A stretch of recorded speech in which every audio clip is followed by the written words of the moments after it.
ng orb. Matatapos yung first formation sa 15 minutes. Sa 15-minute time frame, ito yun. Ito yung range ng orb natin. Ito yung na-create niya.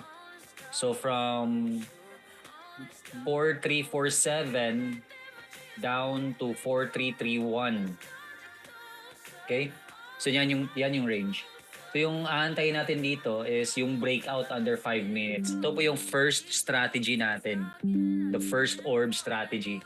So after closing the 15-minute time, the 15-minute candle, we shift to the 5-minute time frame to wait for a breakout. So sa 5 minutes, nasaan yung breakout natin dito? Diba nasa ilalim? Ito, nag-close siya sa ilalim. So ano yung next step natin? We need a retest. So retest, dito siya. So if ever yung gold nagko-close malapit lang sa orb low, instant sell yan. Kaya ito, pasok pa rin to kasi it's within the range ng 10 pips. Hindi naman siya ganun kalayo. Right? Pinapasukan natin to as long as nasa range siya. Ito lang yung guide natin kung saan tayo pumapasok, which is sa mismong orb low. Pero again, pag 10 pips lang yung difference, pinapasukan na natin siya. Why? Because meron tayong spread. No? Meron tayong spread. Alright? So from there, tapos na yung retest. Ilan yung pips na nakuha natin? It's more than 100 pips. But then what if umaangat pa rin si gold? What if may drawdown? Pumasok ka sa 31 pero umaangat pa rin si gold. What we need to do is to apply the smart layering concept. So ano yung gagawin natin dyan? Mag-a-add tayo ng another sell layer. No? Pumasok tayo dito sa 31. Papasok pa rin tayo sa quarter zone na to. Itong mga nakalinya. Sa mga hindi pa alam kung ano yung indicator na to, ito yung opening range breakout by trade seekers. I-add nyo lang to sa trading view nyo para meron din kayong guide. No? Or just look at my screen during Zoom calls natin. Okay, so again, if umangat pa rin si gold, kinukuha yung mga liquidity sa taas, nagli-layer lang tayo. So first layer natin is itong sa orb low kasi dito yung first breakout. Ito yung breakout. Right?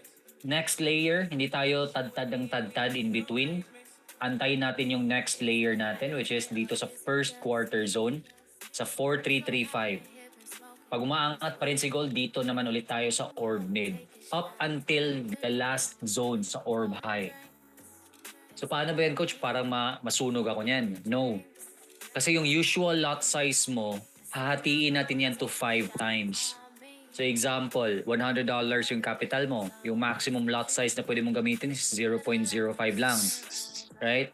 Hatiin natin yan 5 times. So magiging 0.01 na lang yung entry mo. Okay? Now, every time na umaangat si gold, nagdo-draw down, mag-enter tayo ng another 0.01 up until the very end. Now, by the time na nagpo-profit na yung mga early entries natin, i-close natin yung mga early entries.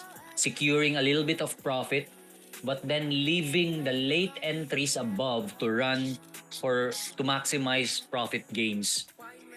Right? Nagets nyo yun? So if ever may entry kayo sa taas, you leave them to run. Pero wala namang nangyaring drawdown kanina. Saktong-sakto sa orb low natin yung retest. Right? So sa next sessions natin, like maybe tomorrow, ma-apply nyo siya. But right now, saktong-sakto, target hit natin yung orb low. Okay, ganun po yung first strat natin. Sa second strat... Paano SL dyan, coach? Bro, if you're gonna ask for the SL, nasa taas. It's around 10 to 20 pips above. Ito lang talaga yung downside ng orb. Mataas yung SL. Why? Kasi mataas naman din yung target profit natin. Right? So, ayun. Kita nyo? TP1 hit na natin. Yung first TP natin is yung mga 50%. Kung makikita niyo yan dito. Ito yung first TP natin, which is na-hit na. Second TP is the 100. Third would be the 150. No? But But in between, you can secure anytime if you want. Profit is still profit. Now, the second strategy would be under 30 minutes. After mag-discuss ako nito, ano na tayo, magpa-raffle na tayo tapos na ba, wait? No, wait lang. Tapusin ko muna to.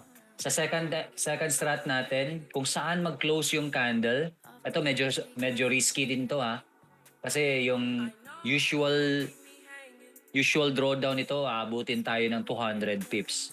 So sa mga experienced traders lang to. Pero if gusto nyong i-take risk, then why not? No? So kung ito example, kung saan mag-close yung candle under 30-minute time frame, during orb session, instant buy tayo. Kung nasa orb low siya. Pag within this zone, nasa orb low, instant buy. Pag nasa orb high, instant sell. Pag sa in-between, orb mid, invalid. So walang entry. So anong nangyari kanina, nagpa-buy ako dito sa 26, umabot 30, so that's instant 40 pips. But then on that same zone, sa 30s, 31, meron tayong pa-sell. It's because of the first strategy. Sinundo lang. Alright? So yun yung nangyari, naging combo. No, yun yung maganda dito. Pwede siya maging combo. Then sa third strategy natin would be the same with the first strategy, but then we focus more on the 30-minute time frame. Hindi tayo lilipat ng any other time frame. Dito lang tayo sa 30 minutes. Antayin natin kung saan yung breakout niya.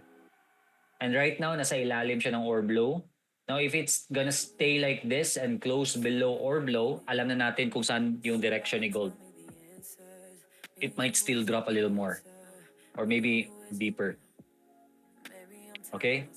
So if mag-close yan sa ilalim, what we need is a retest sa orb low kung saan yung breakout. Again, same with the first strategy. Now, for your reference, yung 30-minute time frame at saka 15-minute time frame na orb zone, magkaiba. No? Magkaiba po sila ng range.